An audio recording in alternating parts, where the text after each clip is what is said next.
안녕하세요. 명의 김경민입니다. 주역을 알아보는 역사를 지금 강의를 하고 있는데 오늘은 그 두 번째 시간으로 천수송에 대해 가지고 알아보겠습니다. 이 천수송은 주역에서 6번째 나오는 K입니다.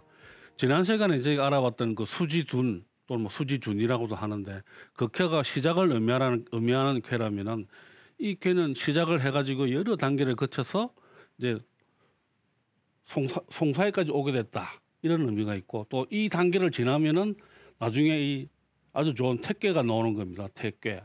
그래서 이 택괴까지 가는 여러 가지 단계 중에 하나인데, 이거는 보시면은 천수 글자 그대로, 자 요거는 하늘, 이거는 물이라는 겁니다.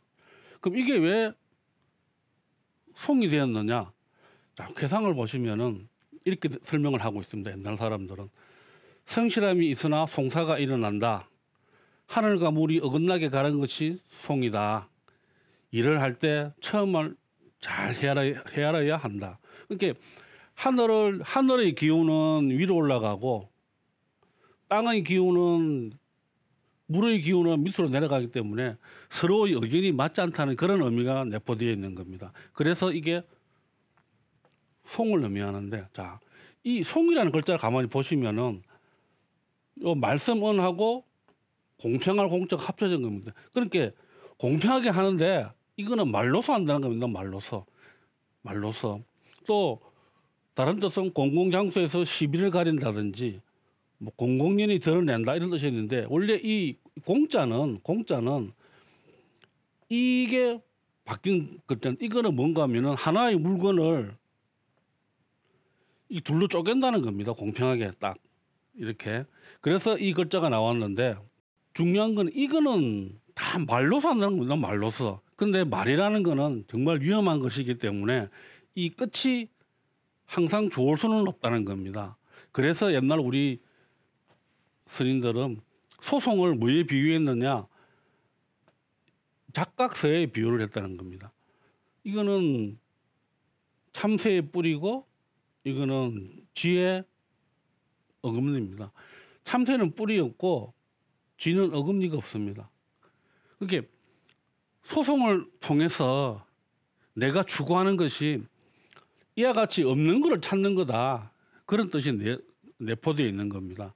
원래 이 글자는 시경에 나오는 글자였는데, 그 시경에 나오는 시 자체도 뭐 내용이 보면은 송사에 걸려서 고민하는 그 여인의 고민하는 내용이 들어 있는데, 마찬가지 거기서도 이 작각사란 말이 나오고, 거기서 이 작각사란 말이 나와서 송사를 비유할 때는 이 작각사란 말이 쓰여졌다는 것입니다. 그래서 일을 할 때는 항상 시작을 잘해야 된다. 그러니까 이 천수송캐는 크게 의미는 크게 둘로 볼 수 있는데, 일단은 소송에 들어갈 수 있으니까 일단은 조심을 해라. 그런데 조심하기 이전에 처음부터 일을 잘 만들어서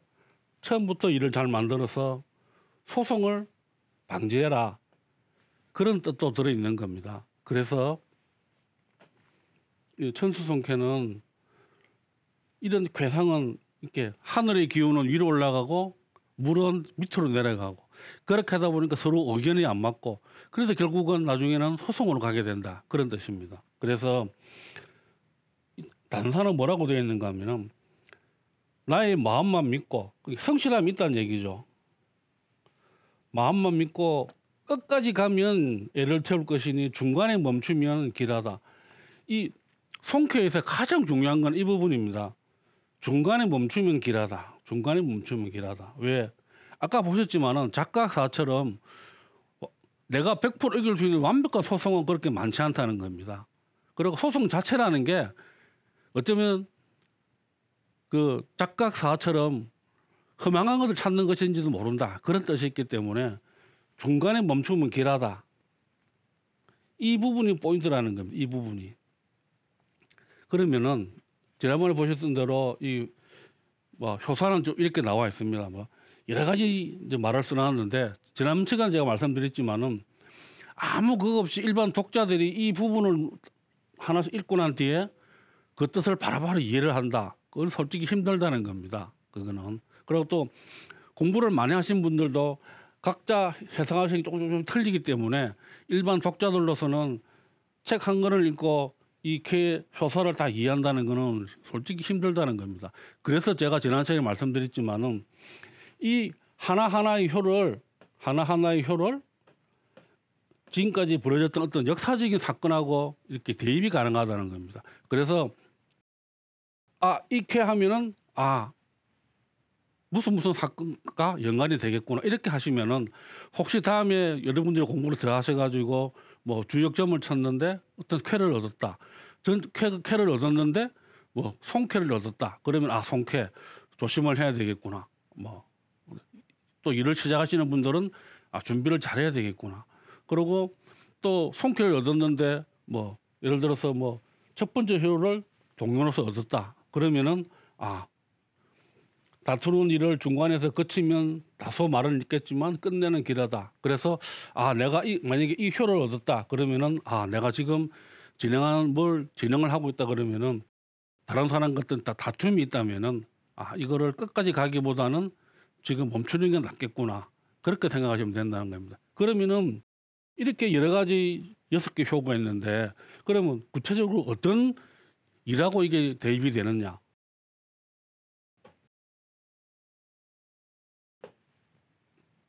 자, 보시면 전체적인 뜻은 뭐냐? 하늘과 물이 어긋나게 가는 것이 송쾌이니까 군자는 이것을 본받아 일을 시작할 때 신중하게 도모한다. 자, 방금 보셨지만은 처음께 그랬지 않습니까? 중간에 거치면은 다소 말은 있겠지만 끝내는 길하다. 이거는 마치 무엇을 생각할 수 있느냐? 이건 조금 너무 공간을 많이 건너뛰었는데 솔로몬의 법정에서 그 재판을 할 때 서로 아이가 뭐 내 아이다 이렇게 다툴 두 엄마가 나오지 않습니까? 그런데 솔로몬이 반으로 잘라라. 그러니까 한 어머니가 그냥 제가 포기하겠습니다. 그거라는 겁니다. 바로 중간에서 멈추면 길하다는 겁니다.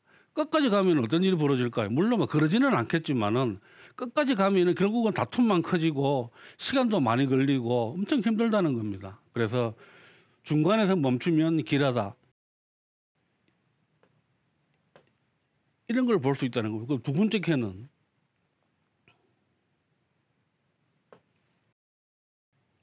송사를 감당할 수 없다.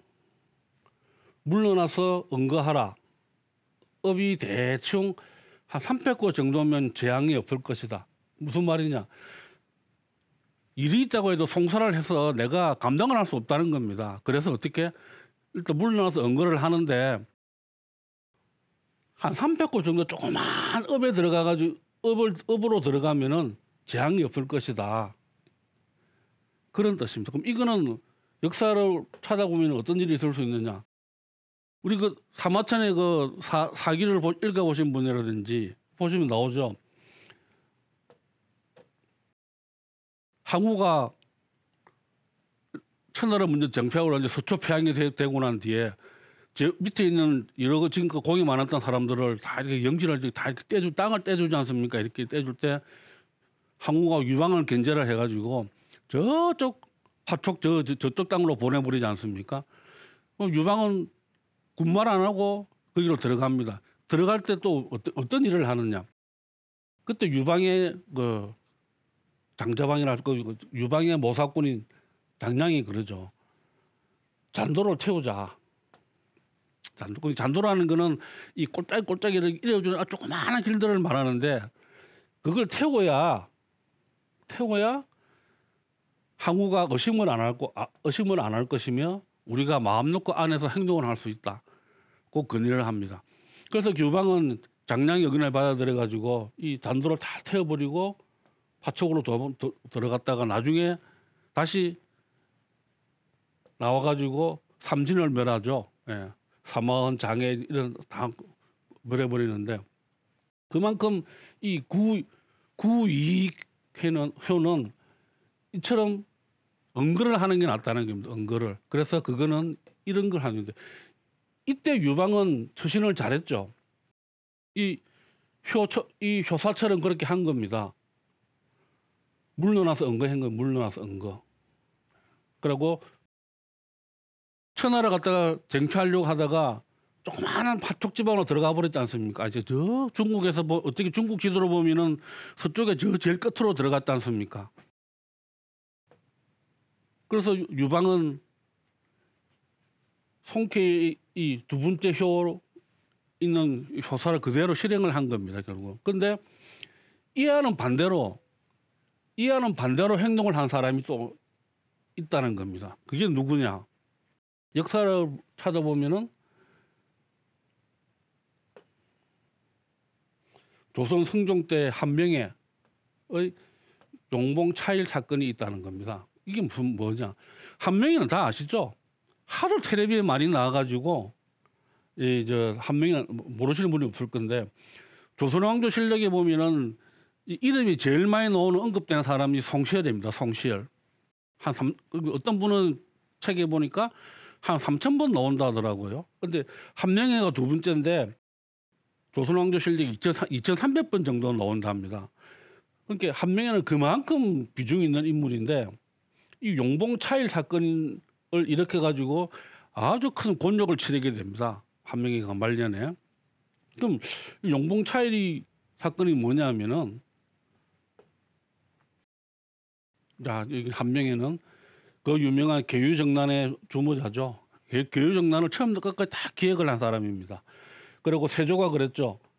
나 이 장자왕이다. 그런데 용봉 차일 사건이 뭔가 하면은 한명회가 이제 나이가 한 70 정도 돼가지고 성종 12년 1481년 6월 28일자 조선왕조 실력을 보면은 명나라에서 사신이 왔는데 제가 그 한강변에 지어놓은 그 압구정을 정자죠. 을 구경하려고 하는데 이게 너무 좁고 덥다. 그러니까 사실을 좀 말려달라 이렇게 이야기를 합니다. 그래서 성종이 그래? 뭐 좁고 날도 덥고 작다고 그러니까 그럼 그렇게 하지 하고 사신에게 다시 이제 사람을 보냅니다. 그래서 좁다고 그러니까 막 가지 말자. 거기서 연애를 베풀지 말고 더 좋은 데서 연애를 베풀어 주겠다 이렇게 이야기하는데도 불구하고 사신이 부덕불을 보러 가겠다 그럽니다. 부덕불. 그런데 그 다음 날 25일 날 한명회로 들어와서 하는 말이 뭔가 하면은 그 사신한테 가가지고 봤더니 사신이 이렇게 이 종기가 나가지고 아주 몸이 불편한데 그래서 강에 나가가 바람도 쐬고 하면 좀 차도 있지 않겠느냐 하니까 다시 오겠다고 그럽니다. 그러니까 이 압구정 이 정자를 갖다가 좀 이렇게 밖에 좀 평평한 데다가 이렇게 좀 공사를 해가지고 좀 크게 좀 했으면 좋겠다. 이렇게 천막도 치고 이런 식으로 했으면 좋겠다. 이렇게 얘기를 합니다. 그런데 문제는 뭐냐면은 이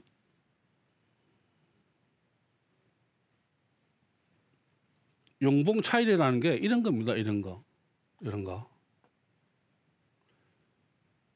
근데 이거는 이 용봉 차일은 이 정도 큰 천막은 그 당시 조선에서는 이 왕만 설 수 있는 그런 거라는 겁니다. 근데 이걸 갖다가 한명회가 빌려달라. 사신이 오니까 뭐 이런 식으로 이제 요구를 하게 되는데 그래서 성종이 그거는 안 된다. 그러면은 그 당시 아마 그 한강변에 이 왕실 소유 정자가 2개가 있었던 모양입니다. 2개가 있었는데 두 군데 중 한 군데 그 제천정에서 연애를 베풀고 압구정은 구경만 해라 이렇게 이야기를 합니다. 성종이 이제 화가 나서. 근데 막 거기서 그냥 한명회가 알았습니다 하고 해서 뭐 끝났을 건데 또 한명회가 뭐라 그러는가 하면은 그러면은 제천정에서 예를 들어서 연애를 베풀게 되면은 우리 집사람이 아파가지고 나는 못 갈 수도 있다. 또 이렇게 나옵니다. 한명회가. 그러니까 이제 성종이 아주 크게 화가 났죠. 그래서 아주 역정을 내니까 이제 한명회가 어쩔 수 없이 이제 물러는 납니다. 왜? 왕이 그렇게 하면 안 된다 그러는데 할 수는 없으니까 물러났는데 이제 그냥 이거로 끝나는 게 아니었습니다. 그 뒤에 이제 그 우리나라에 있는 그 이제 왕 밑에 있는 성지라든지 대사 뭐 사관들이 이제 들고 일어나죠. 이거는 왕에게 돼야 되는 거다. 어디 금방지게 지가 왕이 쓰는 용봉 차이를 빌려달라 그러고 왕이 안 된다 그래서 그걸 끝내야지. 뭘 병이 마누라가 아파서 못 나오니 이제 하느냐. 이 왕에게 돼야 되는 거다 해가지고 난리가 납니다. 근데 원래는 이게 정상적으로 흘러가는 것 같으면은 밑에 있는 신하들이 그렇게 이야기하면 왕은 일단 내가 알아서 처리하겠다. 왜? 한명회가 누굽니까? 한명회는 원래는 이 성종의 장인입니다. 장인이었는데 이 한명회 딸이 일찍 죽는 바람에 결혼을 일찍 죽는 바람에 이 당시는 그냥 딸은 없었지만 어쨌든 간에 한때는 장인과 사이였는데 그러니까 이 정도 되면은 뭐 당연히 그냥 일단 내가 알아서 처리하겠다 이렇게 해야 되는데 성종이 덜컥 뭐라 그런가 하면은 한명회가 잘못했다 이렇게 말을 해버립니다. 그냥. 그래서 이 사관들이 들고 일어나고 여러 신하들이 참 그거 해가지고 결국은 이게 이제 직첩을 회수하고 성 밖으로 나가라 뭐 이렇게 이제 하게 되는데 그만큼 이거는 이 용봉차일 사건은 한명회가 말년에 크게 곤욕을 치른 사건인 것입니다. 또 이 용봉차이를 갖다가 때문에 혼이 난 사람이 또 한 명 있죠. 예, 숙종 때 허적이라는 분인데 이건 이분이 한 건 아니고 그 아들내미가 이제 왕의 허락도 없이 원래는 숙종이 빌려주려고 했는데 허락도 나기 전에 그냥 냉큼 들고 가버린 겁니다. 그냥 들고 가서 그냥 단추에 써버렸는데 그런데 허적이 크게 곤욕을 또 치르게 되는데 그래서 이거는 이 사건은 뭔가 하면은 결국은 이거는 범상 위를 갖다가 범했다는 겁니다.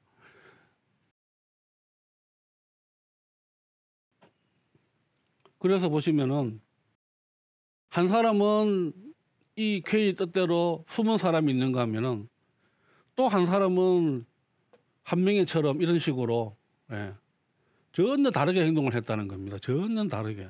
그래서 결국 유방은 천하를 찾아주면 한명회는 뭐 성종 때 그래 된 건 아니지만은 나도 영상군 때 부관 참시가 되죠. 그런 식으로 끝판이 안 좋았다는 겁니다. 끝판이. 그럼 세 번째를 보시면은 자, 세 번째 그 효는 뭘까요? 세 번째 효는 자, 구덕 오래된 덕을 묶어서 반듯하면 위태롭긴 해도 끝내는 길하다. 혹시 왕의 일에 종사해도 공을 이룰 수는 없다. 이게 무슨 말입니까?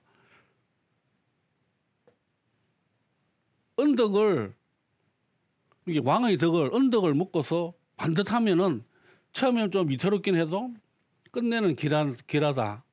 그러나 왕의 일에 종사해도 공을 이룰 수는 없다. 큰 공을 이루기는 어렵다는 겁니다. 이 세 번째 효에 해당되는 분이 이제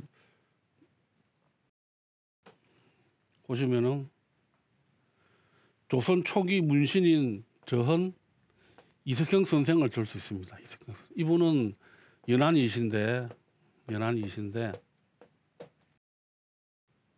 이분이 그 지은 정자가 계일정입니다.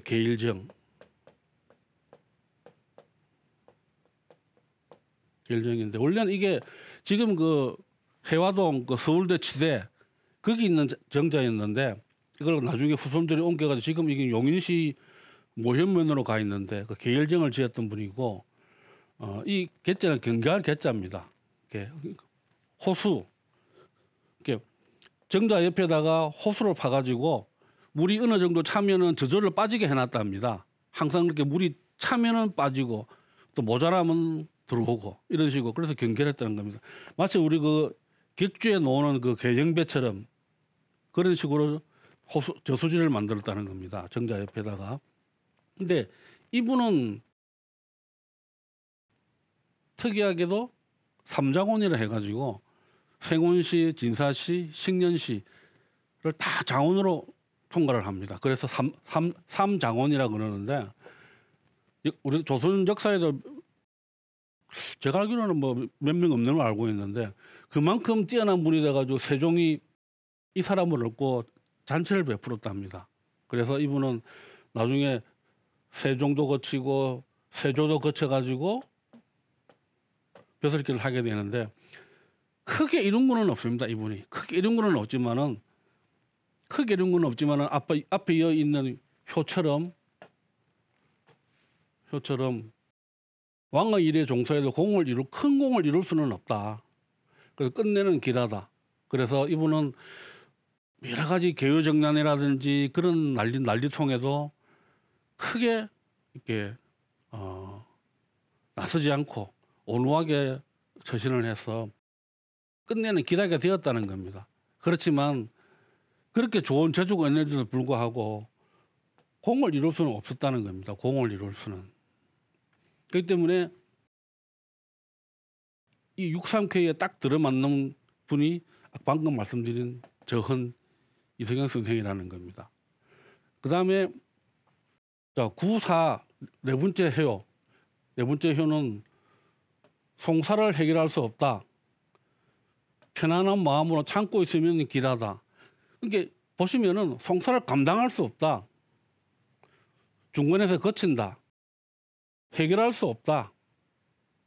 이렇게 나와 있는 게 이 효의 가장 많은 풀이라는 겁니다. 그러면은 9.4 송사를 해결할 수 없다. 그러면 어떻게 해야 되느냐? 그러면 거기 송사를 해결할 수 없으니까 그에 맞는 처신을 해야 된다는 겁니다. 처신을.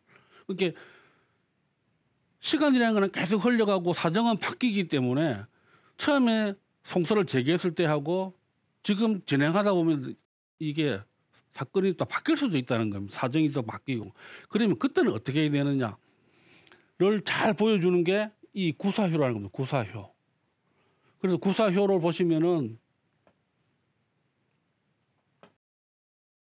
없다. 편안한 마음으로 참고 있으면 길하다. 이렇게. 여기는 삼효는 뭐라 그랬습니까? 끝내는 길하다. 그래서 이 사효로 내려오면은 참아라. 참고 있으면 길하다. 이렇게 효를 읽을 수 있다는 겁니다. 그러면은 이거에 해당되는 게 뭐냐면은 사기를 보시면은 위기무한후 열전이라는 게 있습니다. 위기무한후 열전. 이 열전에는 세 사람이 등장하는데 위기후, 무한후가 등장하고 여기 또 관부라는 사람이 또 등장을 합니다. 관부. 이 세 사람이 얽히고 설켜가지고 송사를 하게 되는데 그 끝은 비극으로 끝납니다. 그래서 다음 시간에는 이제 위기무한열전을 제가 잠깐 살펴볼 텐데 그래서 이 구사효의 효사가 뭔가 하면 참고 있으면 길하다.